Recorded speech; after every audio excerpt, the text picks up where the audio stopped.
Sizlər üçün paylaşdığım mətnin izahını verirəm. Başlayaq. Baobab çox uzun ömürlü bir ağacdır. Ağacın hündürlüyü 25-30 metr. Bəzən bundan da çox ola bilər.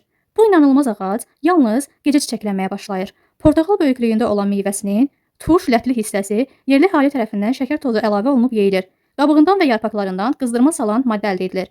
Baobab qabığı dərman vasitəsi kimi də istifadə olunur. Soyuq dəymə, ürək damar xəstəlikləri, diş ağrısı, asma, həşərat dişləmələri əleyhinə dərmanlar hazırlanır.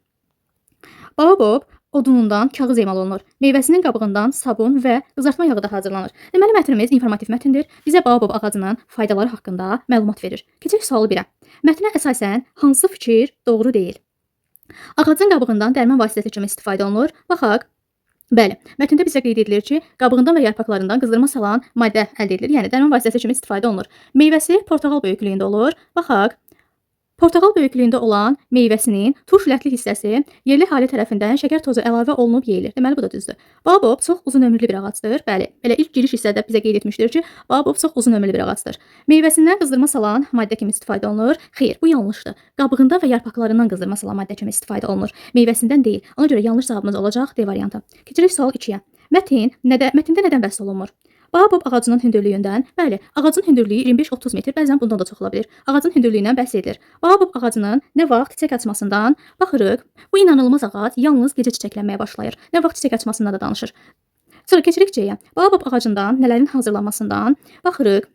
Baobab qabığı dərman vasitəsi kimi istifadə olunur. Diş, asma, həşərat dişləmələrində dərman hazırlanır. Baobab odunundan kağız emal olunur. Yəni bu da var.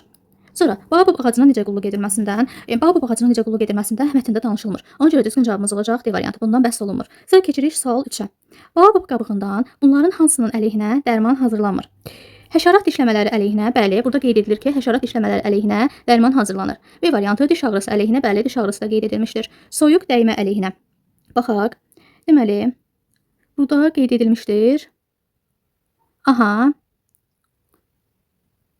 Soyuq dəymə, ürək xəstəlikləri burada da qeyd edilib. Deməli, C variantı da düzdür. Göz ağrısı əleyhinə, yəni göz ağrısı əleyhinə dərman hazırlanır. Hazırlanmır, bu barədə məlumat yoxdur. Düzgün cavab oldu D variantı. D. Mətnin ilk cümləsində saitlə başlayan neçə söz var? Mətnin ilk cümləsi baobab çox uzun ömürlü bir ağacdır. Mətnimizin ilk cümləsi budur. Və ilk cümləsində neçə saitlə başlayan söz var? Bizdən bunu istəyir. Deməli, uzun ömürlü bir saitlə başlayan söz, ağacdır, 2 saitlə başlayan söz. Deməli, 2 saitlə başlayan söz oldu. Düzgün cavabımız olacaq B variantı. Sonra keçirik sual 5-ə. Mətndə qırmızı rənglə verilmiş söz haqqında hansı fikir doğrudur? Mətndə qırmızı hərflə verilmiş söz baobabdır. Baobab sözü haqqında hansı fikir doğrudur? Bizdən bunu istəyir. Yalnız incə saitlərdən ibarətdir. İncə saitlərimiz E, Ə, İ, Ö, Ö. Baobab sözündə isə incə sait iştirak etməyib. Tərkibində dodaqlanan sait yoxdur. Dodaqlanan saitlər O, Ö, U, Ü. Yəni tərkibində dodaqlanan sait var. O saiti. Burada da deyir yoxdur. Ona görə yanlışdır. Müxtəlif qoşa saitli sözdür. Bəli, A, O müxtəlif qoşa saitlərdir. Ona görə düzgün cavabımız olacaq C variantı. Baxırıq D variantına. Tərkibindəki saitlər qapalıdır. Qapalı saitlər I, I, U, Ü. Bunun tərkibində isə heç qapalı saitlər iştirak etməyib. Əgər bu kimi izah sizə faydalıdırsa kanala abunə olub bildirişləri açmağı unutmayın.